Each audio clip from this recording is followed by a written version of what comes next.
Pharma. आज हम बात करने वाले हैं एक वेरी इंटरेस्टिंग टॉपिक के बारे में। आज हम बात करने वाले जन औषधि सेंटर के बारे में। आपने देखा होगा आपके नियर बाय काफी जन औषधि सेंटर्स खुल चुके हैं एट दिस प्रेजेंट टाइम, और एट दिस प्रेजेंट टाइम 816 जन औषधि सेंटर है ओनली इन द पंजाब। और ये जन औषधि सेंटर का काम क्या होता है कि ये जन औषधि सेंटर जो है आपको काफी कम प्राइस पे मेडिसिन प्रोवाइड कर रहे हैं rather than the market price, है ना। तो काफी सारे लोग जो नॉर्मली एक एक्सपेंसिव मेडिसिन को अफोर्ड नहीं कर पाते थे, अब इन जन औषधि सेंटर के खुलने से वो उन मेडिसिन को अफोर्ड कर पा रहे हैं। अपनी आज की इस वीडियो में मैं यही बात करने वाला हूँ कि हम जन औषधि सेंटर खोलने के लिए क्या क्या कंडीशंस को फॉलो करना पड़ता है, क्या क्या प्रोसीजर होता है, और किस तरह जो है जो जन औषधि सेंटर खोलने वाले होते हैं वो किस तरह पैसे कमा सकते हैं। सबसे पहले थोड़ी सी अगर हिस्ट्री को जाने तो जन औषधि सेंटर एक जन औषधि परियोजना जो गवर्नमेंट की तरफ से 2008 नवंबर प्रधानमंत्री नरेंद्र मोदी जी ने स्टार्ट की थी।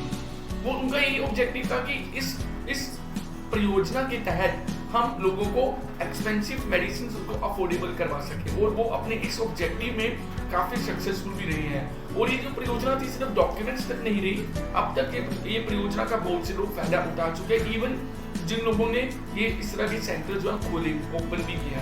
तो अगर हम बात करें कि कौन who is the person who can open the जन औषधि सेंटर, जैसे कि फार्मेसिस्ट मेडिसिन ओपन करने के लिए एक पर्टिकुलर पर्सन के पास फार्मेसी की डिग्री होनी चाहिए, diploma in pharmacy, degree in the pharmacy. So similarly अगर आप एक जन औषधि सेंटर को ओपन करना चाहते हैं तो आपके पास फार्मेसी का रजिस्ट्रेशन सर्टिफिकेट होना चाहिए। अल्टीमेटली मतलब आप या तो आपने डिप्लोमा इन फार्मेसी किया हो या डिग्री इन फार्मेसी किया हो, इन दोनों में से if you have done any kind of a thing you can apply for the Jan Aushadhi centre. Okay, तो जन औषधि सेंटर के लिए सबसे पहले आपको क्या करना पड़ता है। सबसे पहले इनकी एक ऑफिशियल साइट है, वो ऑफिशियल साइट का जो मैं लिंक है अपनी इस वीडियो में शेयर कर दूंगा, www.cdsc.government.in है। वहाँ पे जाके आपको एक रजिस्ट्रेशन फॉर्म जो इनका रहता है वो सबमिट करना होता है, जहाँ पे आपको अपनी डिटेल, आपको अपनी फार्मेसी की डिटेल, कहाँ से आपने की है, आपकी पर्सनल डिटेल, कहाँ पे आप खोलना चाहते हो, वो सारी तरह की डिटेल जो है वो आपको इनके रजिस्ट्रेशन फॉर्म में वहाँ पे मिल जाती है। After filling that registration form within the 72 hours आपको उस ऑनलाइन साइट के थ्रू जो गवर्नमेंट के लोग जो है उस साइट को हैंडल कर रहे हैं उसका रिप्लाई आ जाता है, एक तरह का अप्रूवल आ जाता है। जब आपकी वो सारी डिटेल को वेरीफाई करते हैं, जब आपके डॉक्यूमेंट्स को वो वेरीफाई कर लेते हैं, उसके बाद उस फॉर्म को बोलते हैं एनओसी फॉर्म। ओके, वो NOC form is a no any objection kind of a form.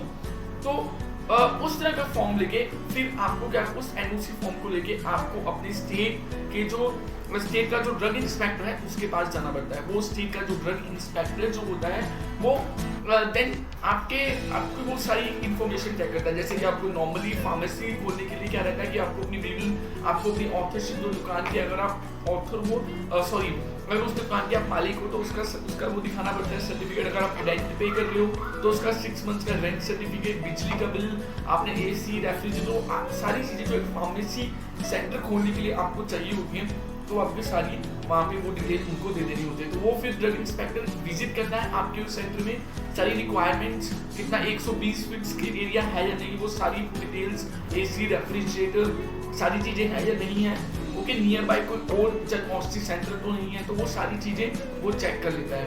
Okay, वो जब उसको सारी चीजें कंफर्म लगती हैं, वो सारी चीजों से सेटिस्फाई हो जाता है, तो वो आपको एक ड्रग लाइसेंस सर्टिफिकेट प्रोवाइड कर देता है। फिर वो आपको वो ड्रग लाइसेंस सर्टिफिकेट स्कैन करके फिर से उस साइट जो कि www.cdsc गवर्नमेंट की साइट है, वहां पे उस सर्टिफिकेट को स्कैन करके उनको भेज देना होता है।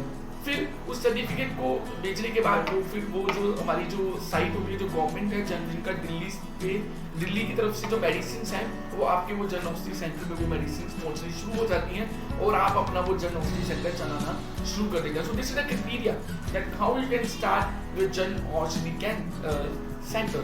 ओके, सो अनदर थिंग्स, मतलब इस जन औषधि सेंटर में पहले तो 20% of the margin of the medicine basically, वैसे अगर देखा जाए तो काफी हाईली मार्जिन रहता है on the medicine 70 to 80%, but in the case of जन औषधि सेंटर जो मेडिसिन जो पर्सन जो इसका मालिक होता है, वो जो बेचता है उसको उस पर्टिकुलर मेडिसिन में 20% मार्जिन रहता है। तो at least every kind of a medicines will be there. Okay, सभी तरह की मेडिसिन जो होती है मैक्सिमम जो होती है जन औषधि सेंटर में मिल जाती हैं. Okay, and surgical items are also there. 250 surgical item and 1616 drugs are available in the Jan Aushadhi centre. तो जब आपके वो ड्रग्स का स्टॉक खत्म हो जाता है तो आपको उन्हीं ऑनलाइन साइट के थ्रू ड्रग्स की एंट्री, क्या क्या डिटेल्स, क्या क्या ड्रग्स आपको चाहिए, वो डिटेल्स, वो मेडिसिन की डिटेल उस ऑफिशियल साइट के थ्रू ही गवर्नमेंट को भेजनी पड़ती है. So this is what exactly the kind of a thing in the Jan Aushadhi centre. उसके बाद अगर हम बात करें कि what actually how this जन औषधि सेंटर वो अपना पैसा कैसे कमाते हैं, वो चीज़ में हमें देखनी होती है. तो जो ये जन औषधि सेंटर वाले होते हैं, एक तो मैंने बता दिया कि मार्जिन के थ्रू, एक अदर थिंग्स वो मेडिसिन के अलावा कुछ अदर कॉस्मेटिक्स प्रोडक्ट रखने के लिए भी गवर्नमेंट को अलाउड कर देते हैं. उस पर उनको किसी भी तरह की ऑब्जेक्शन नहीं होती है. Okay, and another thing that is this things they also earn the certain incentives. उनको एक पर्टिकुलर सेल करने पे, पर्टिकुलर द मंथली सेल करने पे गवर्नमेंट कुछ इंसेंटिव भी प्रोवाइड करती है. तो अल्टीमेटली बेसिकली वॉल्यूम, अगर आप अपने जन औषधि सेंटर में मैक्सिमम वॉल्यूम ऑफ मेडिसिन को सेल करोगे तो उसके थ्रू अल्टीमेटली आप you can earn the good amount through certain incentives. तो this is how the Jan Aushadhi centers works and how anyone can open the Jan Aushadhi center under the PMBJP परियोजना, प्रधानमंत्री जन परिषद परियोजना. Sorry मैं थोड़ा सा लेट भूल जाता हूँ.